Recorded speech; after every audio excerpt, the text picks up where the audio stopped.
पहला महत्वपूर्ण शब्द है प्रभुत्व संपन्न। प्रभुता या प्रभुत्व क्या होता है हम जानना चाहेंगे, इसीलिए बातचीत होती रहे।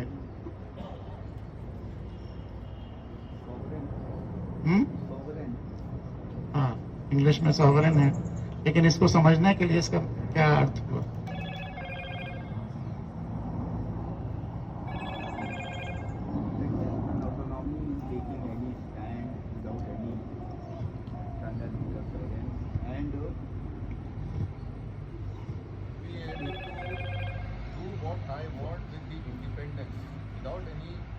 Without allowing any external interference from any power outside.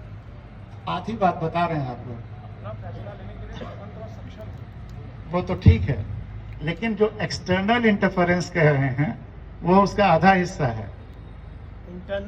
Internal भी उतना ही महत्वपूर्ण है।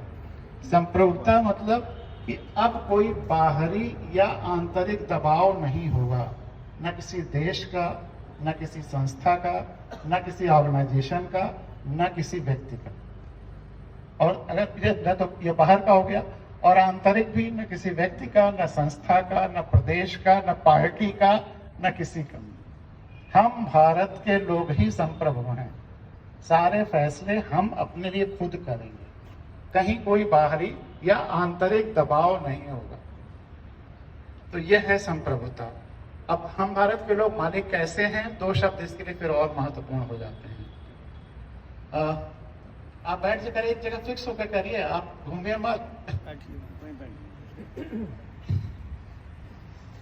तो लोकतंत्रात्मक गणराज्य, गणराज्य जनता का राज्य है। सीधे सीधे संविधान कह देता है कि आप जनता का राज्य। लेकिन लोकतंत्र बड़ा प्यारा शब्द है। लोकतंत्र का क्या अर्थ हुआ? हाँ, पीछे से हाथ उठ रहा है। एक माइक अगर दे दिया करिए तो अच्छा रहेगा। सर, जो रिप्रेजेंटेटिव होता है उसको लोगों के द्वारा चयन किया जाता है। हाँ, वो उसका एक मेथोडोलॉजी है। लेकिन जो तंत्र है, जो व्यवस्था है, वो जनता से ही उभरनी, लोक से उभरनी है। वो चुनाव के द्वारा भी हो सकता है, सीधे भी हो सकता है। जैसे गांव पंचायतें हैं, 73वें संविधान संशोधन के बाद अब जो गांव पंचायतें हैं उनको एक तीसरी सरकार की मतलब स्टेट मिल गई है, स्थिति हो गई है उनकी। और वहां पर दो चीजें बहुत महत्वपूर्ण हैं जो आज तक लोगों को बताई नहीं गई, जिसके लिए अभी हमारी पंचायतें वैसी लोकतंत्रात्मक नहीं हो पाई। वहां पैसे का खेल चल रहा है। मुख्य ये पहला ये है कि सारे फैसले गांव के लोगों को एक साथ बैठ के करना है। प्रधान केवल फैसिलिटेटर है, इम्प्लीमेंटर है, डिसीजन मेकर गांव के लोग हैं। साल में कम से कम 2 बार मीटिंग तो होनी ही होनी है, लेकिन जब भी कोई फैसला करना हो किसी महत्वपूर्ण विषय पे, चाहे वो किस विधवा को पेंशन मिलना है, सिंचाई की योजना कहाँ है, अब 29 विषय गांव पंचायतों को दे दिए गए, जिसमें सारे फैसले गांव के लोगों को मीटिंग में करने। और दूसरा ये कि अगर सारे फैसले प्रधान गांव के लोगों को मीटिंग में नहीं लेता है, या वो और डिफरेंट अथॉरिटी चाहे डिस्ट्रिक्ट या ब्लॉक के हो मिल करके कुछ भी गड़बड़ सड़बड़ करते हैं, तो 2 साल उनका काम देखने के बाद जो right to recall Jayaprakash Narayan मांग रहे थे टोटल रिवॉल्यूशन में, संपूर्ण क्रांति में, वो दे दिया गया है गांव पंचायतों में। इसकी शुरुआत वहां हो चुकी है। वो प्रोविजंस क्या है वो सब मैंने इस किताब में जो सरल शब्दों में है मैंने लिखा हुआ है। और आप पहले तो मैं खूब बांटता था, आप ये किताब खत्म होने कगार पे है तो मैं 1 ही 2 ला पाया हूँ, लेकिन मैं PDF पे आप सब लोगों आपको शेयर कर दूंगा, आप लोग आपस में शेयर कर लीजिए और पढ़ सकते हैं, वो प्रोविजंस भी जान सकते हैं। तो लोकतंत्रात्मक सारे फैसले जनता को करने हैं। जहां प्रैक्टिकली संभव है कि वो एक साथ बैठ सकते हैं, वहां तो वो खुद करें, लेकिन जहां प्रैक्टिकली संभव नहीं है, जैसे विधानसभा में या लोकसभा में, एक कॉन्स्टिट्यूएंसी के सारे लोग एक साथ नहीं बैठ सकते, मजबूरी है, तब उनको अपना प्रतिनिधि चुनना है। लेकिन वह व्यवस्था जनता की ही होगी, जनता के ही उन्हें प्रतिनिधि रहना है।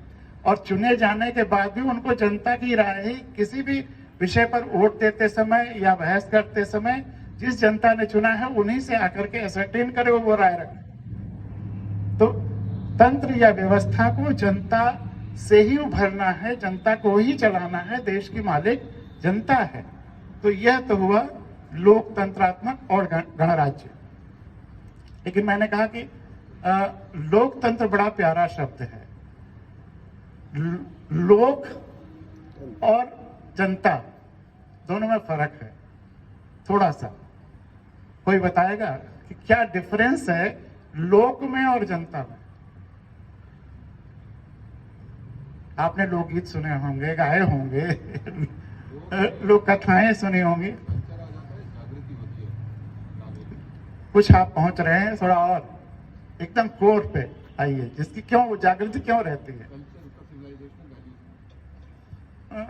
वो तो रिजल्ट है दरअसल, जो बेसिक इसेंस।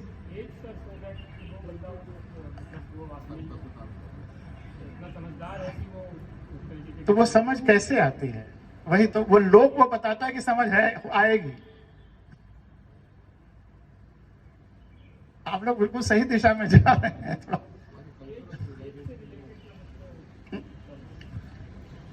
लोग सर जनरली डिनोट करता है पीपुल, जनता, वही मैं तो कहता ही हूँ, जनता और लोग में थोड़ा डिफरेंस है, वो डिनोट करता है। डिफरेंस कहाँ है? जनता कलेक्टिव फॉर्म है, लोकतंत्र जो है इंडिविजुअल। नहीं, लोग भी कलेक्टिव है, लोग भी कलेक्टिव है।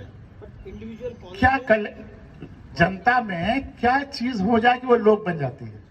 कॉन्शियस चेतना सही है, लेकिन चेतना आती कैसे है? चेतना आने का सूत्र बताता है, वो भी कॉन्सिक्वेंस है, वो सब कॉन्सिक्वेंस है। शिक्षा का भी ओरिजिन कहां से है? किसको शिक्षा आपको कैसे मिलती है? एक बहुत सिंपल चीज है। हा? संस्कृति भी उसी का रिजल्ट है।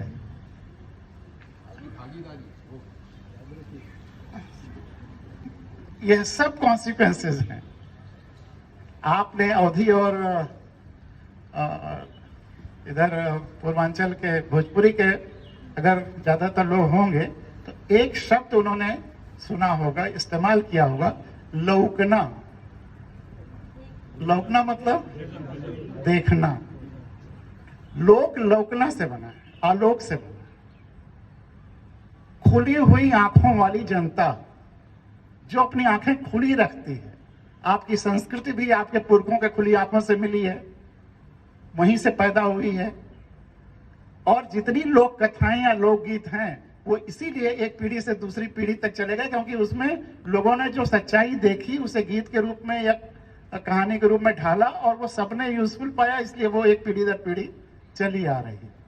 शुरुआत खुली हुई आंखों के जनता से वह सब हुआ है, चाहे लोकगीत चाहे लोक कथा।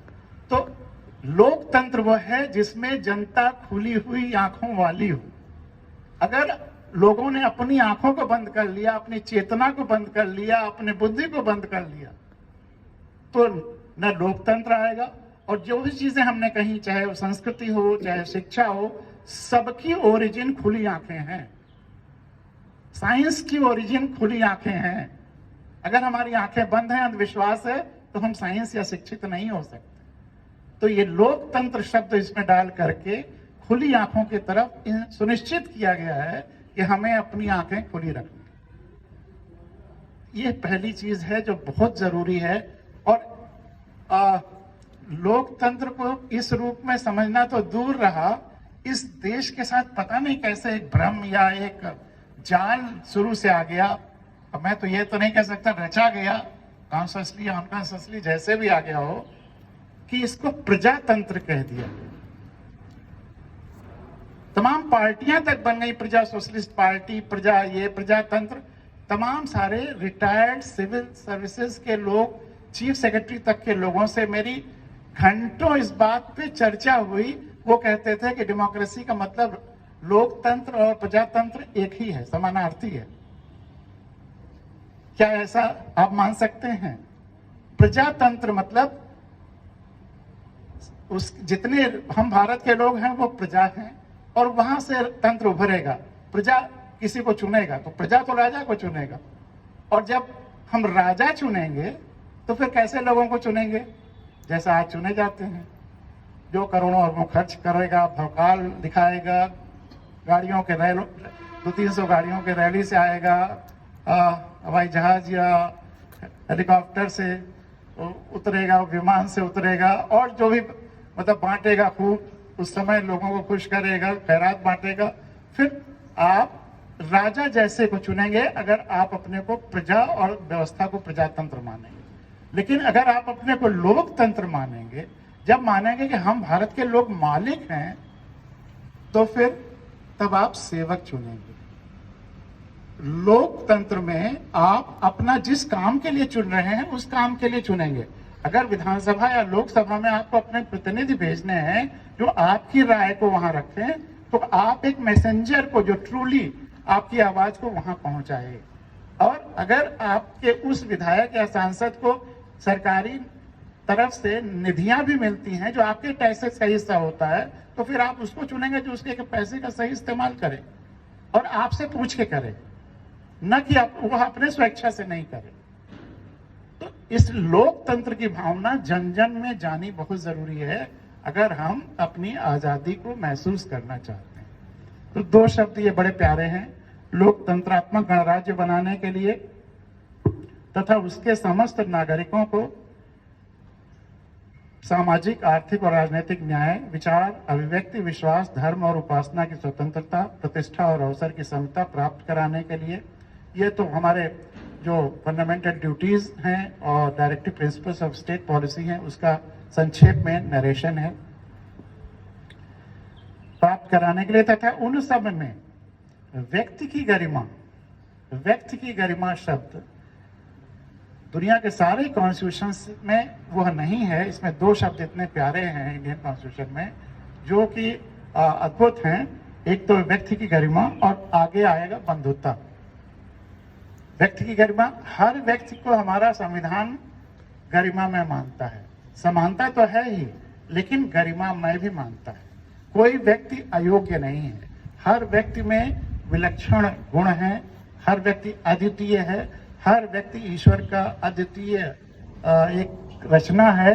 इसको महसूस करना, यह विलक्षणता, यह अद्वितीयता, यह यूनिकनेस, यह सुनिश्चित कराना हम भारत के लोगों का कर्तव्य भी हो जाता है कि जो बेचारे नहीं अभी अपने गरिमा को पहचान पाए या जिनकी गरिमा नहीं उभर पाई है वह उभरे। व्यक्ति की गरिमा सुनिश्चित हमें करना है, व्यक्ति की गरिमा और राष्ट्र की एकता और अखंडता सुनिश्चित करनी है।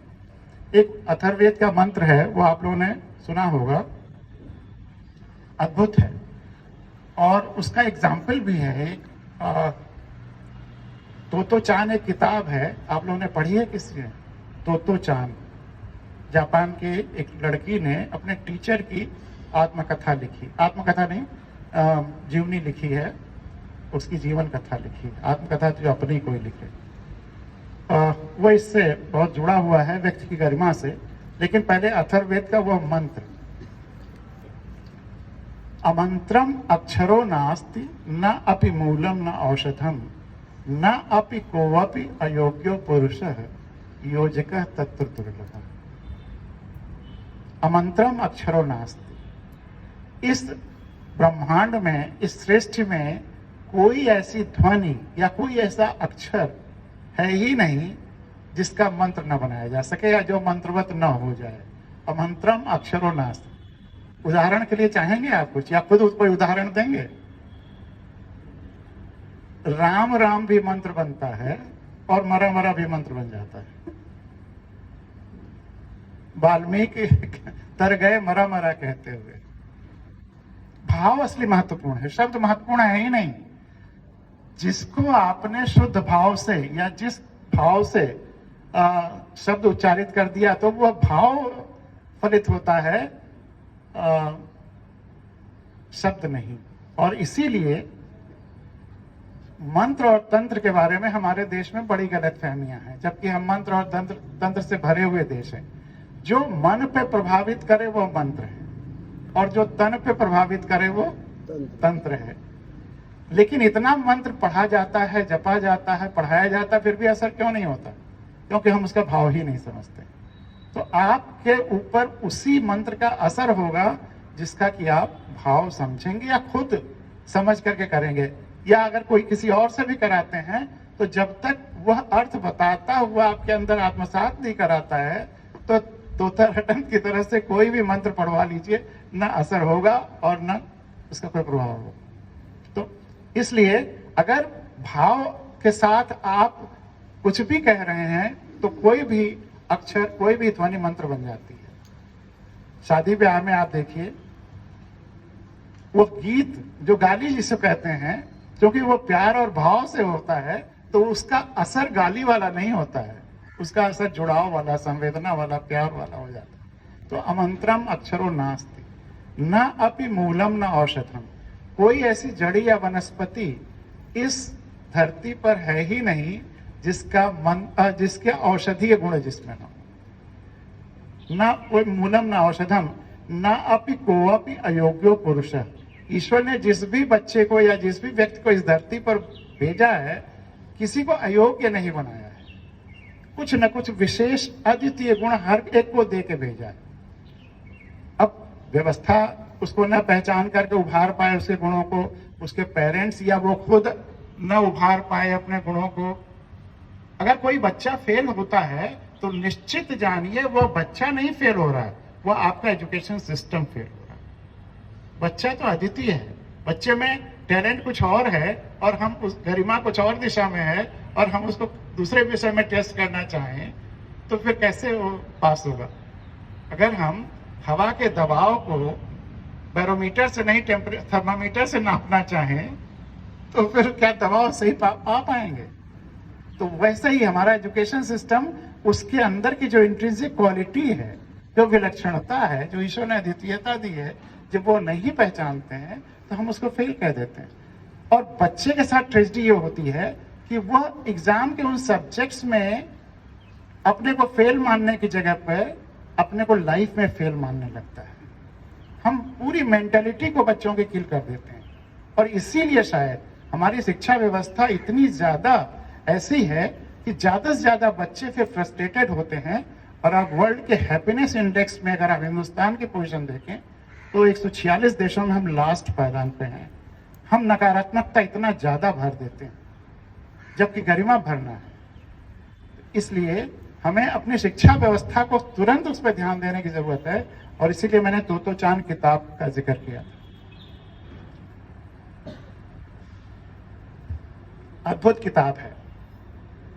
एक, जैसा मैंने बताया, एक लड़की ने अपने एक टीचर की, गुरु की कथा लिखी है और वो गुरु कैसा विलक्षण है। उसके पास कोई ज्यादा संसाधन नहीं है, कभी ट्रेन की डिस्कार्डेड बोगी में, कभी पेड़ के नीचे पढ़ाता है। और किसको पढ़ाता है? समाज के सारे रिजेक्टेड बच्चों को। कौन कौन रिजेक्टेड हो सकते हैं? जो दूसरे स्कूलों के एडमिशन टेस्ट में फेल हो जाते हैं, जिसका कहीं दाखिला नहीं होता, या माता पिता बहुत गरीब हैं, उसको पढ़ा ही नहीं पाते, स्कूल भेज ही नहीं पाते, और ये तो बिना किसी संसाधन के, बिना पैसे के पढ़ाता है, जो भी आ जाता है। या जो बच्चे विकलांग हैं, या आजकल आप तमाम सारे लखनऊ में ही या तमाम बड़े बड़े स्कूलों में देखते होंगे कि जो बच्चे 11th में या 9th में अच्छा परफॉर्मेंस नहीं देते, उनको कोशिश करते हैं निकल जाए ताकि उनका 12th का और 10th का रिजल्ट अच्छा आए, स्टैटिस्टिक्स ना खराब हो। तो जो बच्चे इस तरह से निकाल दिए जाते हैं या शैतानियों की वजह से निकाल दिए जाते हैं, उन सब बच्चों को वो पढ़ाता है। लेकिन रिकॉर्डेड हिस्ट्री है, आज दुनिया में हर भाषा में वो किताब है, आप नेट पे डालिए तो आ जाएगा, किसी भी दुनिया की सारी भाषाओं में। और मैं 80s से इस किताब को 2-2, 4-4 रुपए का जब पायरेटेड मिलता था, तब से जहां जितना मिलता था मैं ले आता था दिल्ली से और पढ़ता था, हिंदी इंग्लिश दोनों में। अद्भुत किताब है जी। मेरे लाइफ में मैं तो कहता हूं कि उससे अच्छी दुनिया में कोई किताब ही नहीं। और जिन जिन पेरेंट्स को वो किताब दी तो उन्होंने कहा कि मेरे और मेरे बच्चों के बीच में रिलेशन सुधर गए। जिन टीचर्स को दिया उनका कि मेरे और स्टूडेंट्स के बीच में रिलेशन सुधर गए। और बच्चों के लिए तो अद्भुत है ही। बाद में कुछ बोर्ड्स ने, यूपी बोर्ड ने भी, कुछ और बोर्ड्स ने हाई स्कूल और इंटर के कुछ हिंदी में या इंग्लिश में उसके चैप्टर्स भी तोतो चांद के शामिल किए, क्योंकि वो एकदम शिक्षा में परिवर्तनकारी किताब है। तो वो व्यक्ति तो वो करता क्या है, वो बच्चे को पहचानता है कि उसमें क्या गुण है और उस दिशा में उसे लेके चलता है। तो ये तो रिजेक्टेड बच्चों को पढ़ा रहा है, लेकिन आउटकम क्या होता है कि उस स्कूल से निकले हुए सब के सब बच्चे जापान की टॉप मोस्ट पोजीशंस पे पहुंचते हैं। कोई बच्चा फेल नहीं होता, कोई बच्चा कमतर नहीं रह जाता, हर बच्चा अपने गरिमा की श्रेष्ठता को पहुंचता है। इस पे एक ताली तो होनी चाहिए। तो अगर हम किसी बच्चे को कहीं फेल पा रहे हैं या कर रहे हैं या कह रहे हैं, तो वो बच्चा तो बाद में फेल होगा, हम पहले फेल हो गए। हम फेल हो गए, हमारी व्यवस्था फेल हो गई है, पेरेंट्स फेल हो गए, टीचर्स फेल हो गए। और जो आपने हमारे परिचय में कहा था कि मैं बचपन से डायरियां लिखता रहा, उन डायरियों के माध्यम से मैंने अपने को टटोलने की कोशिश की है जिंदगी भर कि मैं क्या क्या कर सकता हूं। शुरुआत दर्जा 6 में छोटी छोटी डायरियों में, तो उसमें तो घटनाएं प्रमुख रहेंगी कि आज सब्जी लाया, आज आटा पिसाया, आज ये किया, आज वो किया, आज ये सब्जेक्ट था, आज इनसे मिला। लेकिन 9th-10th के आसपास उसमें भावनाएं भी आने लगती हैं, विचार भी आने लगते हैं, अपने को टटोलने की इच्छा भी आने लगती है, और धीरे धीरे फिर आप पहचानने की कोशिश करते हैं, अपने को कंडेम भी करते हैं कि मुझ में ये कमी है, इसको दूर करना है, ऐसे करना है, वैसे करना है। तो फिर आप किसी की नकल नहीं करते, आपके अंदर जो भी संभव है उस संभावना को पहचानने की कोशिश करते हैं, जिसको हमारे यहाँ सेल्फ एक्चुअलाइजेशन, सेल्फ रियलाइजेशन या आत्मावलोकन, जो भी शब्द इस्तेमाल कर लीजिए। तो वह उस टीचर ने हर बच्चे को कराया। हैंडीकैप्ड अगर कोई बच्चा है तो उसने ऐसा खेल इजाद किया, ऐसा नॉलेज सिस्टम इजाद किया कि जिसमें वही टॉप करे, लेकिन उसको इस बात का एहसास न हो कि मुझे जबरदस्ती आगे बढ़ाया गया है हैंडीकैप की वजह से। उसे लगा कि मैंने अपनी जेन्युइननेस, स्ट्रेंथ की वजह से मैं आगे बढ़ाऊं। उस तरह से हर बच्चे को उसने टॉप मोस्ट पोजीशंस पे पढ़ाया। इसी पर एक और चीज याद आ गई जो आज आपसे सुबह बात हो रही थी, उस पर चर्चा करेंगे, लेकिन पहले प्रियम्बल को पूरा हम लोग पढ़ लें। तो प्रतिष्ठा और अवसर की समता प्राप्त कराने के लिए तथा व्यक्ति की गरिमा, तो वो श्लोक का एक हिस्सा छूटा हुआ है कि ना अपि कोऽपि अयोग्यो पुरुष है। जैसे वह टीचर जापान का तो चान का हर बच्चे की योग्यता को पहचान करके उसे आगे बढ़ाता है और हर बच्चा एक्सीलेंस की तरफ जाता है। न अपि कोऽपि अयोग्यो पुरुष योजक तत्व दुर्लभ। एक ऐसा योजनाकार, एक ऐसी व्यवस्था जो सबको उसके अंदर के बेस्ट को उभारे, चाहे वो मंत्र का हो, चाहे औषधि का हो, चाहे व्यक्ति का हो। ऐसी व्यवस्था की तलाश, ऐसे योजनाकार की तलाश होनी चाहिए। और यही हमारा संविधान कहता है कि व्यक्ति की गरिमा और राष्ट्र की एकता और अखंडता सुनिश्चित करने वाली बंधुता बढ़ाने के लिए। बंधुता शब्द दुनिया के और किसी कॉन्स्टिट्यूशन में नहीं। बंधु कौन है? एक माता पिता की संतान। तो हम सब जितने हम भारत के लोग हैं, एक माँ की संतान है, भारत माँ की संतान है। तो वह रिश्ता है हम लोगों के बीच में, और उसको बढ़ाना है, उसको एहसास करना है, उसको आगे ले चलना है। बंधुता बढ़ाने के लिए दृढ़ संकल्प होकर अपनी संविधान सभा में आज तारीख 26 नवंबर 1949 ईस्वी को एतद द्वारा इस संविधान को अंगीकृत, अधिनियमित और आत्मार्पित करते हैं। अब 3 शब्द बड़े प्यारे हैं यहाँ पे, अंगीकृत, अधिनियमित और आत्मार्पित। रिकॉर्ड जो कर रहे थे कहाँ है? सर है ना? जी चल रहा चल रहा सर। मतलब आप थोड़ा देखते भी रहिए कि आ रहा है कि नहीं, कहीं ऐसा तो नहीं, मैं कि- देख रहा हूँ सर, चल रहा बस है, बढ़िया। बढ़िया चल रहा है सर। अंगीकृत, अधिनियमित और आत्मार्पित करते हैं।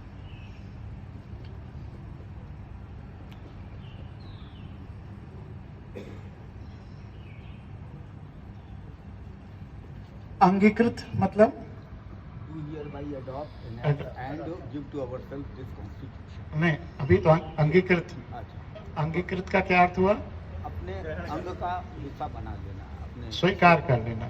हम इसको अंगीकृत करते हैं, मतलब 26 नवंबर 1949 को यह संविधान अब हम भारत के लोग स्वीकार करते हैं, एक्सेप्ट करते हैं। अधिनियमित अब यही कानून, जब आपने कहा ना कानून, तो ये यही कानून रहेगा इस देश में। संविधान के लागू होने के बाद या तो संविधान में जो लिखा हुआ है वही कानून है, या संविधान जिन कानूनों को अप्रूव करता है वही कानून है। बहुत सारे लोग कहते हैं कि आईपीसी, सीआरपीसी ये सब कैसे चल रहे हैं इंडिपेंडेंस के बाद, इसलिए कि संविधान सभा ने एक एक इनको, अभी थोड़ा रुक जाइए, बातचीत के समय कुछ नहीं और होगा, या तो ब्रेक कर देंगे, कोई डिस्टर्बेंस नहीं। तो अधिनियमित संविधान ने ये देश का कानून तो बना ही, इसने जिस चीज को अप्रूव किया वही इस देश में चल सकता है या चला। बहुत लोग इसलिए संविधान को क्रिटिसाइज भी करते हैं कि कैसे सीआरपीसी और आईपीसी जो ब्रिटेन के जमाने के बने हुए हैं उसको कैसे चलाया गया संविधान के लागू हो जाने के बाद, हमें गणराज्य बन जाने के बाद। मैं इनकम टैक्स में रहा हूं, तो इंडियन इनकम टैक्स एक्ट 1922 का चल रहा था पहले। लेकिन आप सोचिए, हमारा संविधान 3 साल के करीब समय लगा बनने में, 50 में लागू हो पाया, 47 से बनना शुरू हुआ। और अगर हम उसी के साथ CrPC, IPC, income tax act, जितने और सब्सिडियरी लॉज हैं उनको भी बनाना शुरू कर देते, तो फिर हमारे ख्याल से आज तक संविधान लागू नहीं हो पाता। अब आपसे अगर एक सवाल पूछें कि संविधान लागू होना क्यों जरूरी था अर्लीस्ट, अगर ये सब एक्ट बना करके अपना इंडियन नया सीआरपीसी, नया पेनल कोड और सब कुछ नया बना लेते, भले ही 5-6 साल 10 साल और लगता, तो उसमें देरी करने में परेशानी क्या थी, थोड़ा और समय लग जाता। क्यों जल्दी जल्दी संविधान लागू हो जाना चाहिए था आजादी के बाद? बहुत महत्वपूर्ण सवाल है। जल में ही पानी डाला हैं? हैं? इंडिया की यूनिटी को मेंटेन करने के लिए, क्योंकि उस समय ब्रिटिश के समय की सिचुएशन थी, उसमें अलग अलग किंगडम थी और अलग अलग जो प्रोविंसेस थे, ये इनमें कई में अब इनके अपने भी चलते थे। माइक दे दिया करिए, जहां कोई बोलने लगे तो तुरंत माइक ला करके दे दिया। बिल्कुल सही कह रहे हैं आप, ये बहुत अच्छा कारण है कि जल्दी होना चाहिए था यूनिफिकेशन पूरे कंट्री का, लेकिन उससे भी एक और महत्वपूर्ण कारण है। हमने सर जल में पानी डाला, इस उधर सारे उस समय के पहले के कोड एक्ट्स, आईपीसी जो आप 1860 बोल रहे हैं, तो वो अपने आप सब वैलिडेट हुए। तो कॉन्स्टिट्यूशन ही अगर नहीं। में आ गया, कुछ लोग कहते हैं कि हमको अपना नया सब कुछ बना लेना चाहिए था, तो अगर उसको बनाते और थोड़ा 2-4 साल और डिले होता संविधान बन करके फाइनली टोटल इंडियन बनाने में, तो क्या दिक्कत थी, क्या परेशानी थी? क्यों जल्दी से जल्दी कॉन्स्टिट्यूशन को लागू कर लेना चाहिए? प्रेसिडेंट न होते, गवर्नर जनरल चलते रहते, तो क्या फर्क पड़ता था? मतलब उसका नुकसान क्या था, मैं ये जानना चाहता हूँ। डोमिनियन स्टेटस हमारा बना रहता।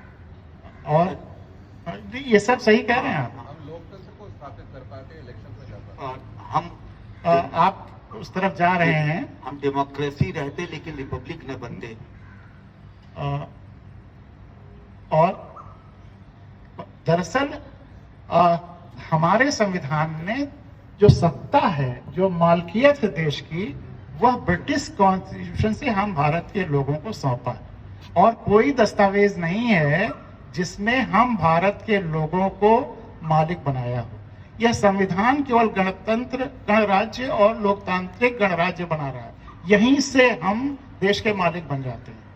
1947 में क्या हुआ था? 1947 में क्या हुआ था? हम गणराज्य नहीं बने थे, हम स्वतंत्र हुए थे सर। हम केवल स्वतंत्र भी किस रूप में हुए थे? डोमिनियन स्टेटस तो है ही, लेकिन सत्ता किसको दी गई थी? ब्रिटिश क्वीन से ट्रांसफर ऑफ पावर एक्ट के द्वारा एक इंटरिम गवर्नमेंट को सत्ता सौंप दी गई थी। हम भारत के लोगों तक नहीं आई थी। वह गंगा जो है शंकर की जटा में गई थी, वह जन जन तक नहीं आई थी। उसको जल्दी से जल्दी जन जन तक पहुंचाने की जरूरत थी, वह हमारा संविधान पहुंचा रहा है। तो इसलिए अगर हम सारे एक्ट्स फिर से रीड्राफ्ट करने लगते तो कितना समय लगता? इनकम टैक्स एक्ट 50 के बाद बनना शुरू हुआ और 1961 में बन करके तैयार हुआ, 12 साल लग गए। ऐसे ही आईपीसी और सीआरपीसी की कितना समय लगता। एक चीज और जान लीजिए कि सीआरपीसी या आईपीसी कोई किसी बाहरी देश के इन पेनल कोड्स की नकल नहीं है। जिन विदेशियों को हम गाली देते हैं, उन्होंने आईपीसी और सीआरपीसी कैसे बनाया है, अगर आप उसका इतिहास पढ़ लीजिए। उसमें ट्रेनें नहीं थी, बैलगाड़ियों से 3-3 साल तक पूरे देश में यात्रा किया है। और जिस संस्कृति और कल्चर की हम बात कर रहे हैं, उस कल्चर को स्टडी करके आईपीसी और सीआरपीसी या सारे जितने पेनल कोड्स हैं, सब में स्टडी करने के बाद किया है।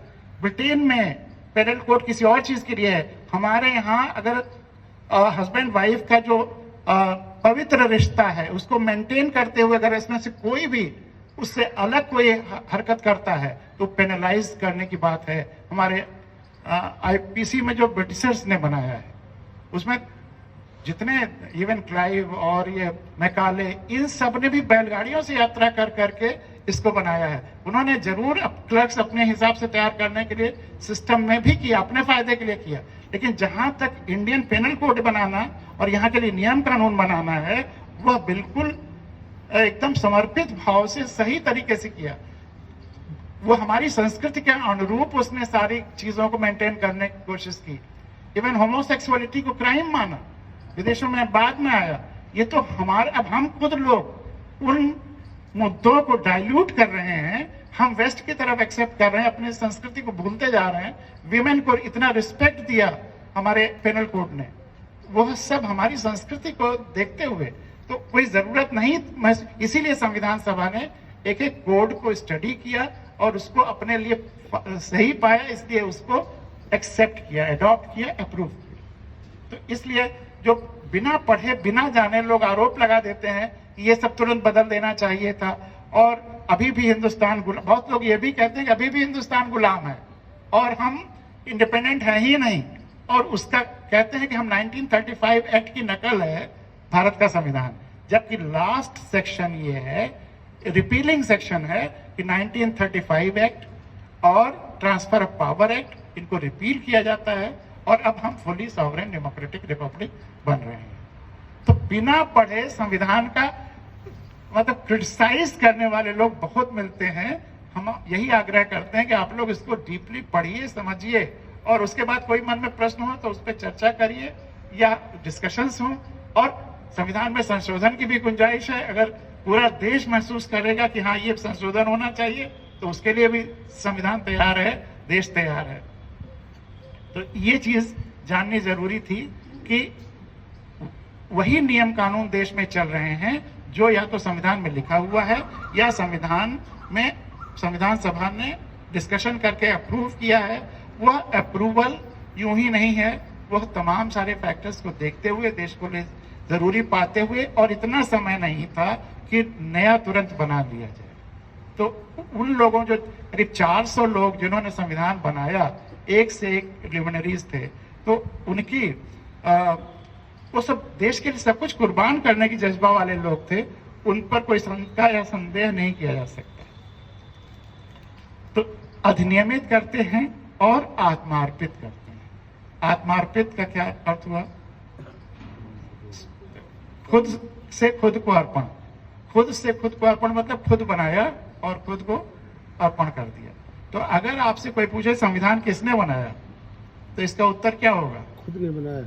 We the people of India. कैसे बनाया? अपने चुने हुए प्रतिनिधियों के द्वारा। करीब 390 चुने हुए प्रतिनिधि थे, 389, जिसमें से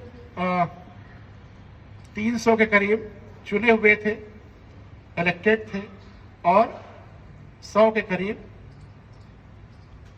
उस समय जो प्रिंसली स्टेट्स थी उनके प्रतिनिधि थे। तो वो 390 या 400 के करीब जो एक प्रतिनिधि थे, उन्होंने 3 साल तक उसकी एक सभा जो बनी, उनकी संविधान सभा, कॉन्स्टिट्यूएंट असेंबली, उसमें 3 साल तक 2 साल 11 महीने 17 दिन मेहनत करके संविधान तैयार किया।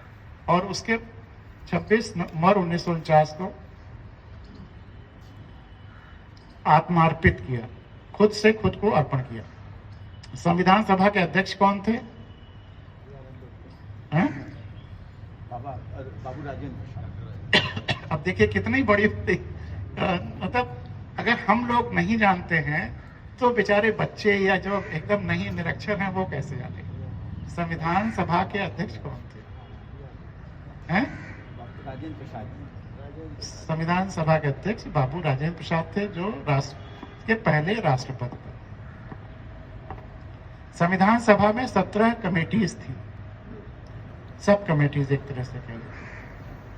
और कोई पूरे देश के कल्चर्स की स्टडी करने के लिए, कोई लोगों से कम्युनिकेट करने के लिए, कोई विदेशों के संविधान की स्टडी करने के लिए, कोई अलग अलग तरीके, मतलब जितने तरह की जरूरतें हो सकती हैं संविधान बनाने के लिए कमेटी की, उसके लिए अलग अलग विंग्स बना दिए गए। एक विंग उसका था प्रारूप कमेटी, ड्राफ्टिंग कमेटी, कि जो संविधान सभा डिस्कस करती थी या जो मुद्दों पे जो लोग कंसेंसस करते थे या जो डिसाइड होता था उसको नोट करके उस पर ड्राफ्ट पुट अप करना संविधान सभा को। उस ड्राफ्टिंग कमेटी के जो चेयरपर्सन थे वो B.R. अम्बेडकर साहब। 26 नवंबर 1949 को जब संविधान पास हो रहा था तो जो दोनों का वक्तव्य हैं अम्बेडकर जी के और राजेंद्र बाबू के, वो अद्भुत हैं और आज आजादी के 70 साल के बाद भी उतने ही रेलिवेंट हैं। आजादी के नहीं, संविधान लागू होने के 72 साल हो गए, उतने ही रेलिवेंट हैं। मैं दोनों के वक्तव्य का सारांश आपके सामने रखना चाहूंगा।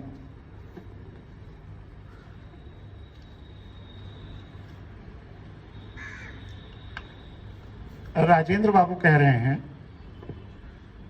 कि यदि लोग जो चुनकर आएंगे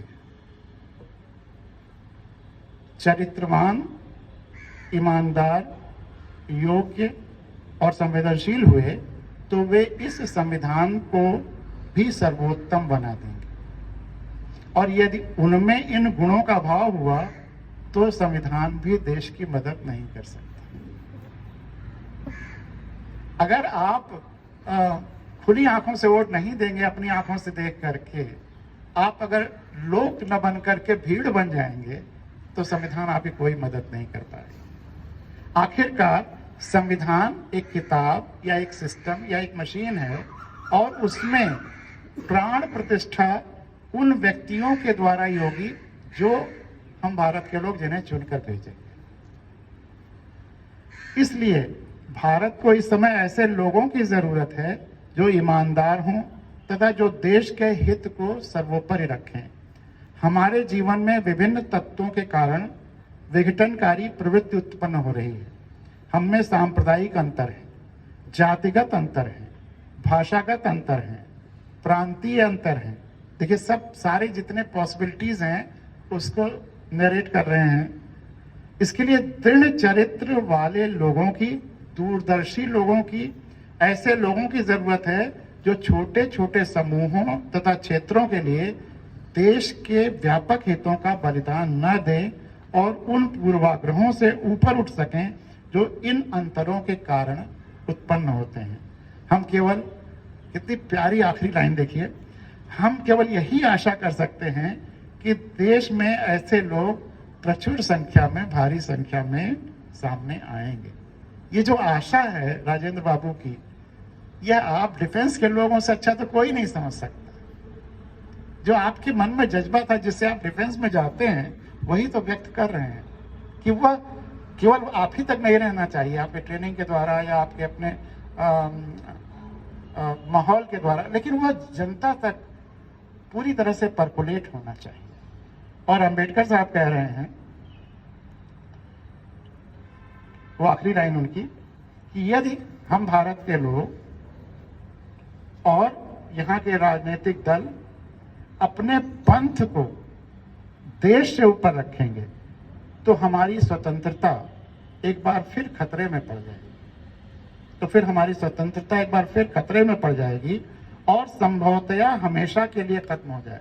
पिछली आज़ादी से लड़ने के लिए तो भगत सिंह और सुभाष चंद्र बोस ये सब मिले, अब पता नहीं भविष्य में कोई मिलेगा कि नहीं।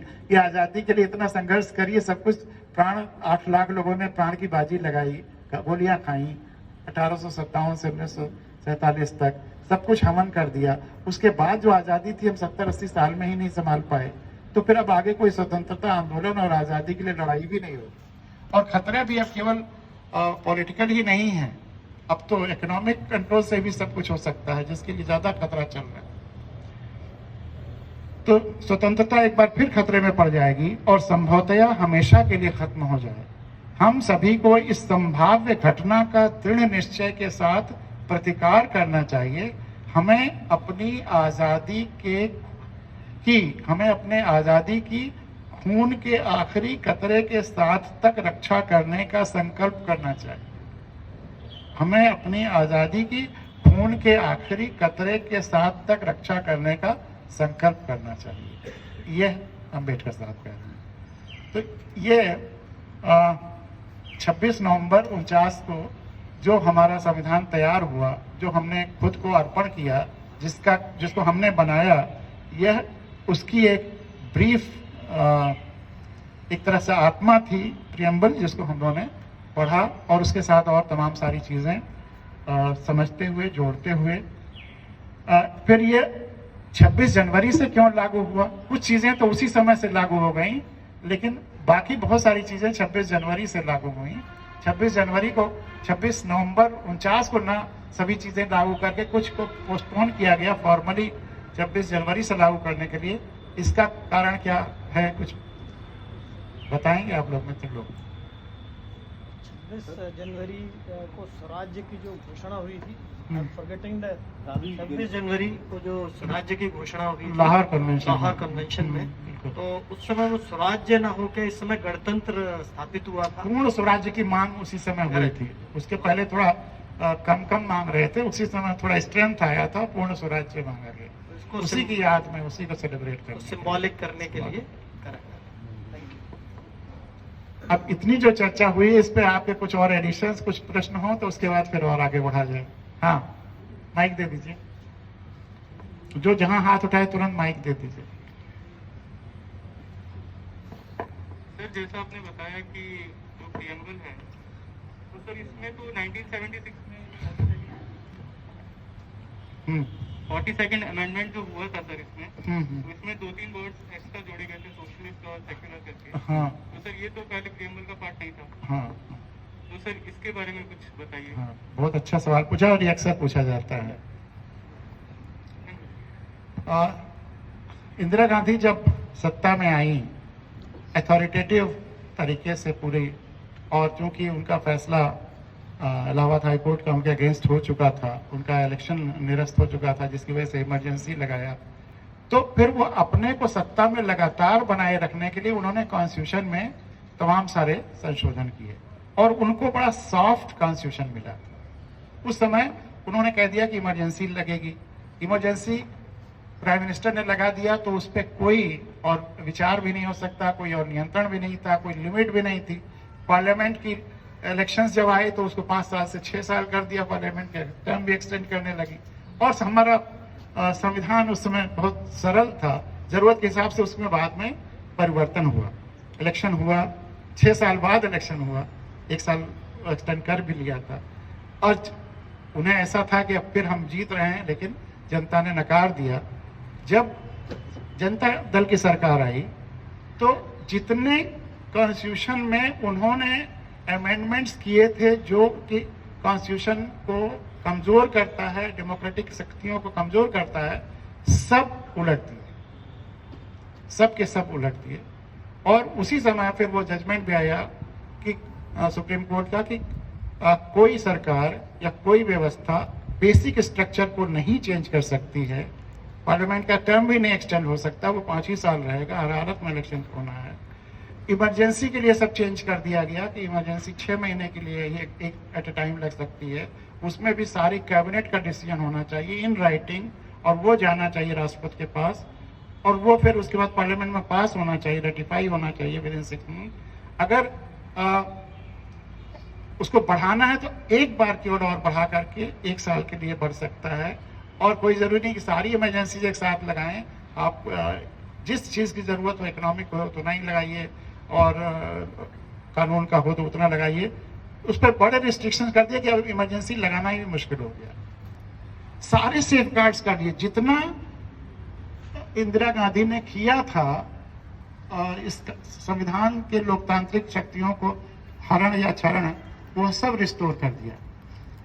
उसी समय यह दोनों चीजें जोड़ी गई थी, समाजवादी पंथ निरपेक्ष, 2 चीजें उसी समय जोड़ी गई थी। जनता दल ने थ्रेडबेयर इसको एनालिसिस किया और इसको नहीं हटाया। अगर इसको अलोकतांत्रिक समझा होता तो हटाया होता, लेकिन नहीं हटाया। जब सुप्रीम कोर्ट ने भी एग्जामिन किया कि ये रहना चाहिए कि कोई बेसिक स्ट्रक्चर चेंज नहीं हो सकता, तो ये दोनों वर्ड्स, और ये भी सुप्रीम कोर्ट ने कहा कि जो प्रियम्बल है this is the most fundamental basic structure, इसके अलावा कुछ और बातें भी जोड़ी। तो अगर इसको बेसिक स्ट्रक्चर माना तो ये 2 शब्द जब जोड़ दिए गए तो इससे हट जाने चाहिए थे। सुप्रीम कोर्ट ने भी नहीं हटाया, कारण कि पूरा संविधान आप पढ़ डालिए, आप फंडामेंटल राइट्स पढ़िए तो वह पंथ निरपेक्ष है। पंथ निरपेक्षता का ही डिटेल्ड जो एलिबरेशन है वही आपकी फंडामेंटल राइट्स है। सबको अपने अपने पंथ पर चलने की स्वतंत्रता है, तो उसी का एक प्रियम्बल एक हेडिंग हो जाती है। Directive principles of state policy पढ़िए, नीति निर्देशक तत्व कि सरकारें को कैसा काम करना चाहिए, तो वह सब पूरा समाजवादी है, वह गरीबों के लिए है। अलग अलग क्षेत्रों में जो विभिन्नताएं हैं, चाहे इनकम की व्यक्तियों में, चाहे समूहों में, चाहे क्षेत्रों में, उसको कम करने की जरूरत है। आर्टिकल 46 कहता है directive principle of state policy का कि सरकारों को समाज के दुर्बल वर्गों, वीकर सेक्शन ऑफ सोसाइटी के शैक्षणिक और आर्थिक हितों की विशेष सावधानी से अभिवृद्धि करनी है कि किसी सबल को न मिल जाए जिसको हम दुर्बल वर्ग समझ रहे हैं। तो सारी चीजें तो थी कॉन्स्टिट्यूशन में, केवल हेडिंग में नहीं था, हेडिंग में शामिल कर लिया गया है। इसीलिए हर एंगल पर विरोधी शक्तियों ने भी एग्जामिन किया, सुप्रीम कोर्ट ने भी एग्जामिन किया और पाया कि ये जरूरी है, इसलिए रहने दिया। तो इसमें बहुत कुछ हुआ है। और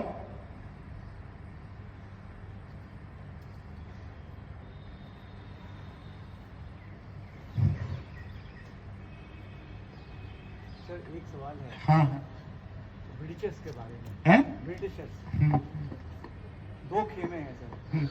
एक खेमा कहता है कि ब्रिटिशर्स अगर नहीं रहते तो शायद भारत अभी और एडवांस होता, शायद और तरक्की हुई रहती। दूसरा खेमा मानता है कि नहीं, ब्रिटिशर्स थे क्योंकि उन्होंने रूल किया तो बहुत सारे ऐसा उन्होंने काम किया, इंफ्रास्ट्रक्चर ऐसे बनाए, बहुत सारे डॉक्यूमेंटेशन ऐसे किए, वो हमें मदद मिला आगे बढ़ने के लिए। तो हिस्टोरिकल पर्सपेक्टिव क्या है?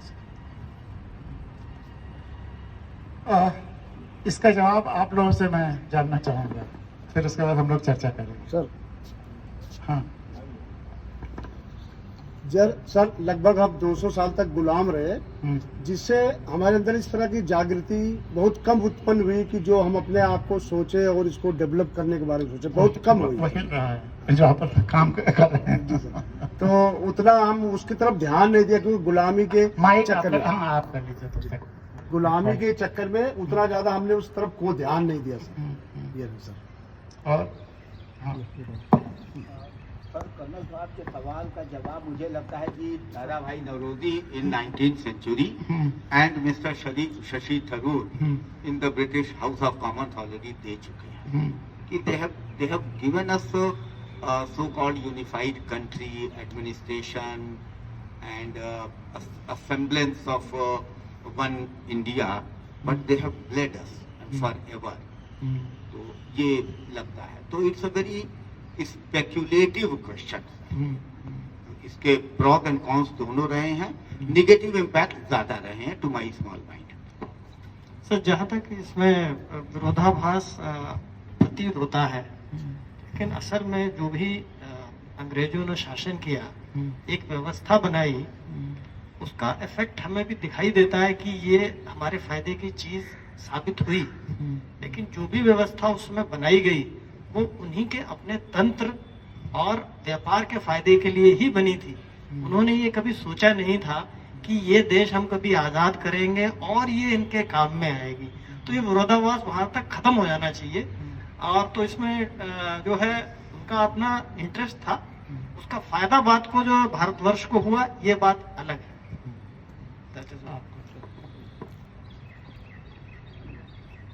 मेरा ये मानना है कि अंग्रेजों ने ना तो इंडिया को यूनिफाई करके दिया और ना ही उसकी बेहतरी के लिए काम किया। कर्नल शर्मा ने वही चीज कही थी। जो हमारा तंत्र था, जो सिस्टम था, उसको पहले उन्होंने विधिवत तरीके से तोड़ा, क्योंकि वो सिस्टम उनको कभी भी वर्चस्व कायम करने नहीं दे रहा था। पहली बात तो जो भी हमारे कल्चरल वैल्यूज थी और जिस वजह से हमारा सिस्टम इस तरह से चल पा रहा, because India had the GDP 1/4 the GDP of the world, and they were 2% at that time. When they went, they had 24% GDP. We were down to less than 2%. So they completely transferred all the riches, money, all the money of the country was transferred from here to the British shores. उससे उनकी जो है बहुत ही lavish lifestyles उन्होंने जी हैं, उससे उन्होंने अपनी सारी लड़ाइयां लड़ी हैं। First world war, second world war उससे ही इंडिया के पैसे से लड़ी गई है। इंडिया ना होता तो ये दोनों इस तरह इस व्यापक स्तर पर ना हुए होते।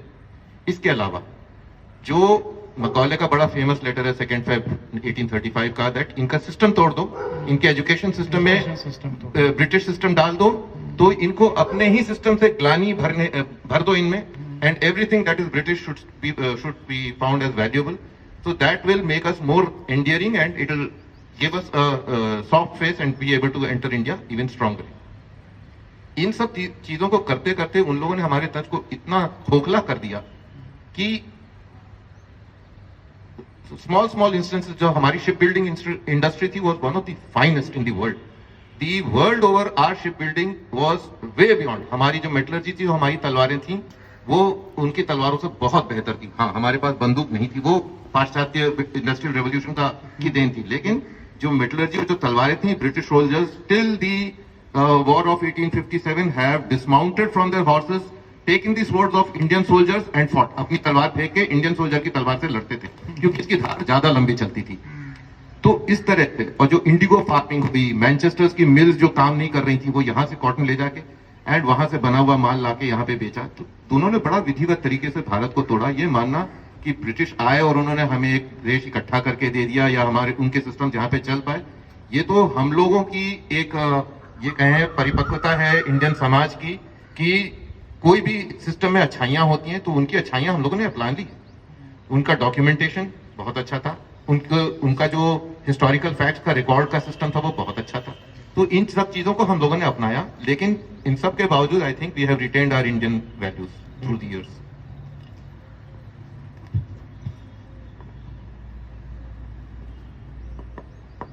एक्चुअली जो मैं बोलना चाहता था सर ने इतना अच्छा बोला है, पर मैं एक्चुअली एक दूसरे एंगल से बोल रहा हूँ। कहीं ऐसा तो नहीं कि हमारे नेचर में किसी का विरोध करना लिखा है कि हम काम कम करेंगे लेकिन विरोध करेंगे। वो पहले भी था, वो आज भी है।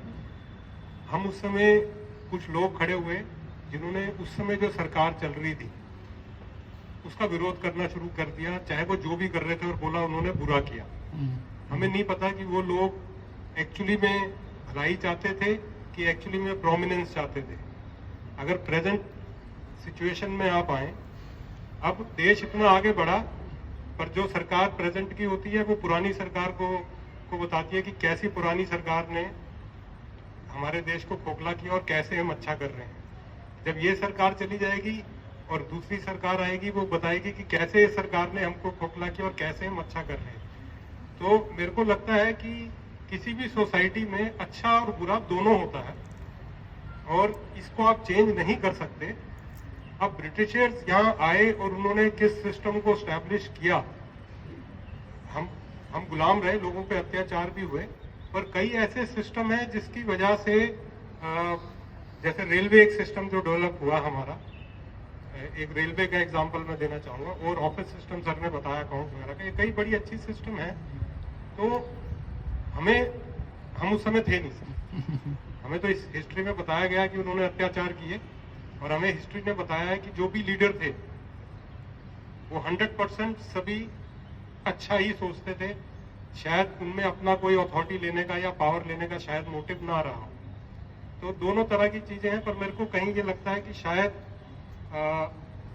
शायद इतना बुरा भी नहीं था जितना हम उसको बताने की कोशिश करते। Thank you. तो इस तरह से जो आपने ऑब्जर्वेशन किया उस पर सारी ओपिनियन, तो हमारे ख्याल से हाउस की ओपिनियन ये मानी जा सकती है कि ब्रिटिशर्स आए यहाँ थे बेसिकली एक्सप्लॉयटेशन के लिए, अपने रॉ मटेरियल्स के लिए, अपने फायदे के लिए, यहाँ को बेहतर तरीके से एक्सप्लॉयट कर सकें, इसलिए उन्होंने सिस्टम्स बनाए जिसका कि अभी भी, क्योंकि अगर जिन कंट्रीज में ब्रिटिश ने नहीं रूल किया वहाँ भी रेलवे गया, वहाँ भी पोस्ट ऑफिस गया, वहाँ भी ये सब वाईफाई और ये सब है। तो ये जो समय के साथ ग्रो करता है पूरी दुनिया में, जो साइंस एंड टेक्नोलॉजी है वो किसी एक देश में कभी सीमित नहीं रहता, वो तो फैलता ही फैलता है, कहीं पहले आ जाता है, कहीं बाद में आ जाता है। तो वो सब बाई प्रोडक्ट के रूप में फायदा रहा, लेकिन जो जीडीपी का है, इवन मुगल काल में भी हमारा 33% से ज़्यादा था पूरे वर्ल्ड में, और वो घटते घटते आज इतना कम हो गया है। ब्रिटिशर्स के टाइम में सबसे कम, ड्रेस्टिकली कम हुआ। हमारे रॉ मटेरियल क्रश किया गया, हमारे हैंडीक्राफ्ट इंडस्ट्री को, वो कि उनके मशीनों के प्रोडक्ट्स बिक सकें, तो वो सब तो हुआ। लेकिन सबसे बड़ा लेकिन ये है, उसमें प्लस माइनस उनके सिस्टम में जो भी रहा हो, उन्होंने हमको साइंटिफिक टेम्पर भी सिखाया, इसमें भी कोई वो दो राय नहीं है। अंधविश्वासों से आंख मुक्त दिलाने की भी तरफ कोशिश की, वो साइंस से अपने आप आता है, वो भी सही है, लेकिन एक्सप्लॉयटेशन ज़्यादा हुआ। लेकिन सबसे ज़रूरी चीज़ ये है कि अब आज हमारे पास चूँकि समय सीमित है, एनर्जी सीमित है, तो हम कैसे बेहतर से बेहतर कर सकते हैं, इस पर चर्चा कि हमारे जो भी संसाधन हैं मनुष्य के रूप में, हमारे बुद्धि, विवेक और भाईचारा, संवेदना, और प्लस हमारा संविधान, सब आज इतने सालों बाद, 72 साल बाद, पिछले 8 सालों में 16-17 से ज़्यादा प्रैक्टिकली फिजिकली मेरी संविधान कथाएं हुई हैं, और अनलिमिटेड हैं सोशल मीडिया पे या इन सब पे। जब मैं सवाल पूछता हूँ संविधान के बारे में, तो 99.9% लोग संविधान के बारे में नहीं जानते। और जबकि अब जो नेक्स्ट जरूरी चीज़ है संविधान में प्रियम्बल के बाद, वह है फंडामेंटल ड्यूटीज़। अगर हर आदमी अपनी ड्यूटीज़ करेगा तो सबको बाकी को अपने राइट्स मिल जाएंगे। तो फंडामेंटल ड्यूटीज़ में जो फर्स्ट फंडामेंटल ड्यूटी है वो क्या है, आप में से कोई बताएगा? पहली फंडामेंटल ड्यूटी जो हर नागरिक को करना है, 51A1 है सर, वो अब आप तो हर सवाल जानना है, बाकी लोगों को मौका दीजिए। 51A में क्या पहला क्या है? हर नागरिक को जानना है।